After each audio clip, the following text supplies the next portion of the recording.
તો આ બધા વચ્ચે અદાણીએ સીએનજી અને પીએનજી ભાવમાં પણ વધારો ઝીક્યો છે। અદાણી ટોટલ ગેસે સીએનજી કોમ્પ્રેસ્ડ નેચરલ ગેસના ભાવમાં કિલોએ 95 પૈસાનો વધારો કર્યો છે અને ઘર-ઘરમાં રસોઈ માટે પાઇપલાઇનથી મોકલાતા પીએનજી ગેસના ભાવમાં સ્ટાન્ડર્ડ ક્યુબિક મીટરે 1.29 રૂપિયાનો વધારો છે। 16મી ફેબ્રુઆરીની મધરાતથી આ ભાવ વધારો લાગુ કરાયો છે। પેટ્રોલ અને ડીઝલના ભાવ વધારા પછી ગ્રાહકોને હવે સીએનજીના ભાવ પણ વધુ આપવા પડી રહ્યા છે। અદાણી ટોટલ ગેસ દ્વારા કરવામાં આવેલા ભાવ વધારાને પરિણામે અમદાવાદ, ખેડા, બરવાળા, સુરેન્દ્રનગરના અદાણી ગેસના કાર્યક્ષેત્ર હેઠળના વિસ્તારોમાં સીએનજીના કિલો દીઠ ભાવ વધીને ₹54.95 થઈ ગયા છે।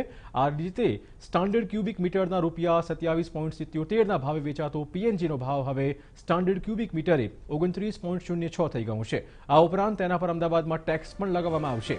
નવસારી વિસ્તારના અદાણી ગેસના ગ્રાહકોને માથે પણ નવો ભાવ વધારો આવવાનો છે। ગુજરાતમાં 10 લાખથી વધારે વાહનો સીએનજી પર ચાલતા હોવાનો અંદાજ છે।